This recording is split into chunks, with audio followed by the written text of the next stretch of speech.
नाजरीन, ब्रेक के बाद एक बार फिर आपको खुश आमदेद कहते हैं। बात हो रही थी कि तालिबान एलिमेंट्स जो हैं या तालिबान के लिए सॉफ्ट कॉर्नर जो हमारी फोर्सेस के अंदर लोग मौजूद हैं, ये जो प्रोपेगेंडा या बात की जाती है इसमें कितनी हकीकत है, इसी हवाले से हम जानेंगे rear admiral retired Tanvir Ahmed साहब से। तनवीर अहमद साहब, आपसे मैं जानने की कोशिश करूंगी कि अभी तक हम ये फैसला ही नहीं कर पाए कि ये हमारी जंग है, किसकी जंग है, और जो हमारे अंदर एक बेचैनी है या जो हमारी फोर्सेस के अंदर ये बेचैनी है, फिर इस चीज को दूर कैसे किया जाएगा? फिर इसका मतलब है कि आए रोज इस तरह के वाकयात फिर होते रहेंगे।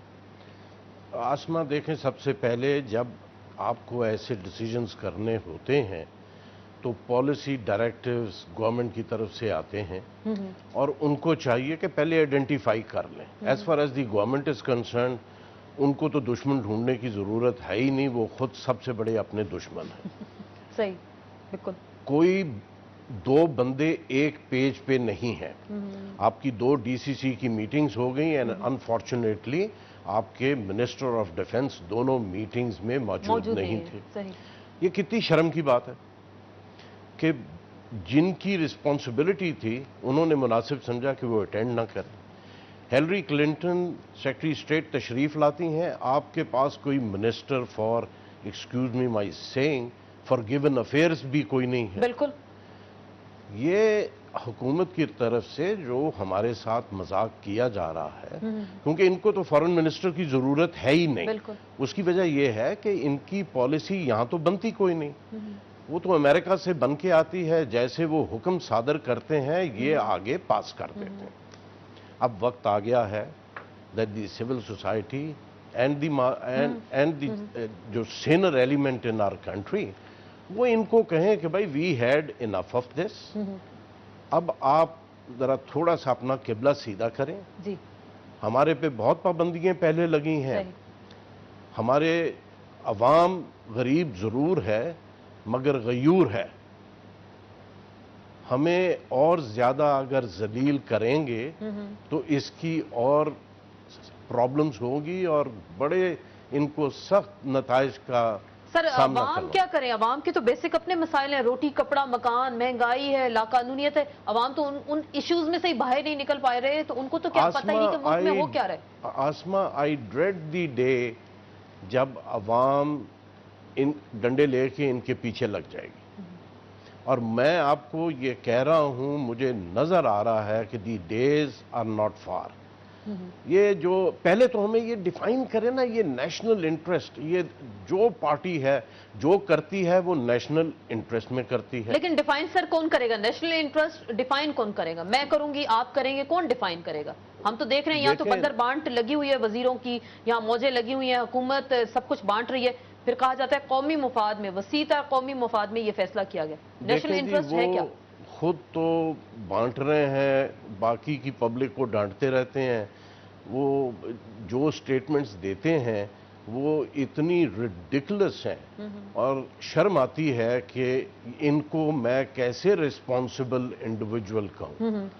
क्योंकि अब देखें, आज वो टेलीप्रॉम्प्टर पे आपका वो चल रहा है कि रहमान मलिक साहब ने फरमाया है कि अगर मेरे इख्तियार में होता तो मैं यासिर हमीद को निशाने हैदर देता। यासिर अब्बास को। जी जी, यासिर को।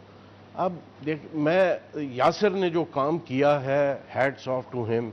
मैं I am not trying to run down, मगर एक चीज को याद रखें, ऑफिसर्स से अकेले सर्विसेज नहीं चलती। जवान जो है वो आपकी बैकबोन बिल्कुल, बिल्कुल। जो उसके साथ बाकी के 10 जवान जो शहीद हुए हैं उनके घर में भी माएँ और बहनें थी। बिल्कुल।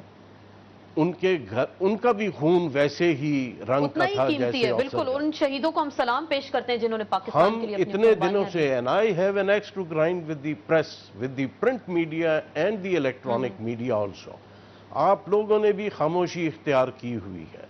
सिर्फ वो उस बच्चे की कुर्बानी को तो मैं नजरअंदाज नहीं कर सकता। अगर वो बच्चा एक्शन ना लेता तो इस तरह तो आज आपकी नेवल एविएशन का एक जहाज ना होता। बिल्कुल, बिल्कुल। सर, हम अब बात करें हाउस को इन ऑर्डर करने की। मैं शायद हाउस इन ऑर्डर करने के लिए मैं तो एक ही बात है, हुकूमत अपना किबला सीधा करे, किबला दुरुस्त करे। और हाउस इन ऑर्डर कौन करेगा? ये जो इन्होंने फसली बटेरे घुसाए हुए हैं हुकूमत में, जब फसल देखते हैं तो आ जाते इधर से हैं उधर भाग जाते हैं, राइट, सही और कह रहे हैं। आगे पीछे भाग बिल्कुल। जाते हैं। किबला दुरुस्त कौन करेगा? शाहिद लतीफ साहब हमें ये बताएं, हाउस इन ऑर्डर कैसे होगा? हम फोर्सेस के अगर अंदर की बात कर लें, उधर वहां कैसे हम ठीक कर सकते हैं? नहीं जी, फोर्सेस क्यों, सिर्फ पहले तो मुल्क की बात करें। बिल्कुल हम करते हैं, डेली करते हैं। टॉप पे तो मुल्क है ना जी।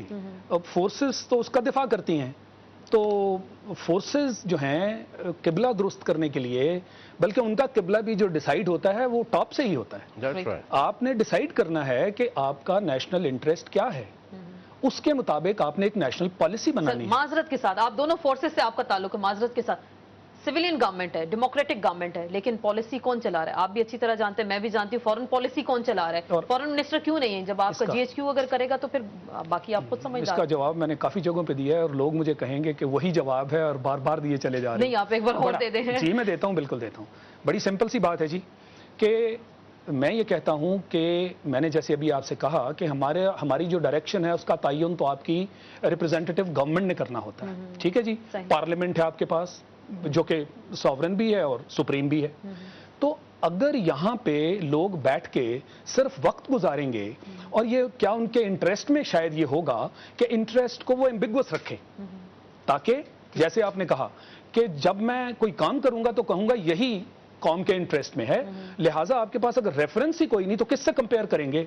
जब लॉ है, तो जब आप कहते हैं कि लॉ ब्रेक हुआ, तो लॉ होगा तो ब्रेक होगा, नेशनल इंटरेस्ट डिफाइन होगा तो आप और मैं खड़े होकर पूछेंगे, आप मीडिया वाले भी कहेंगे कि जिस चीज को आप नेशनल इंटरेस्ट कह रहे हैं, हमारी नेशनल इंटरेस्ट डॉक्यूमेंट तो ये नहीं कहती कि ये हमारा नेशनल इंटरेस्ट है। फिर किसी को वो जो है ना जी एडवेंचरिज्म, उसका मौका नहीं मिलेगा। तो मैं ये समझता हूं, अब मैं इस नतीजे पर पहुंचा हूं, पहले मैं भी ये समझता था कि ये लोगों की शायद कमजोरी है और वो नहीं कर पाए। अब मैं कहता हूं ये कमजोरी नहीं है, ये डिलिबरेट है कि नेशनल इंटरेस्ट डिफाइन ही नहीं किया। नेशनल इंटरेस्ट डिफाइन कौन करेगा? बिल्कुल, इसी पे मजीद हम कंटिन्यू करेंगे कि नेशनल इंटरेस्ट डिफाइन कौन करेगा। और साथ में जो एक पॉइंट हम बार बार उठा रहे हैं कि हमारे जो सिक्योरिटी इदारे जो इस वक्त बार बार कहा जा रहा है सेफ तो हैं, लेकिन जो इस वक्त हालात और वाकयात पैदा हो गए, जो प्रोपेगेंडा किया जा रहा है या इनको डिस्टेबलाइज करने की या कमजोर करने की कोशिश की जा रही है, इस साजिश का मुकाबला हम कैसे करेंगे? इस पर बात करेंगे एक मुख्तसर से ब्रेक के बाद।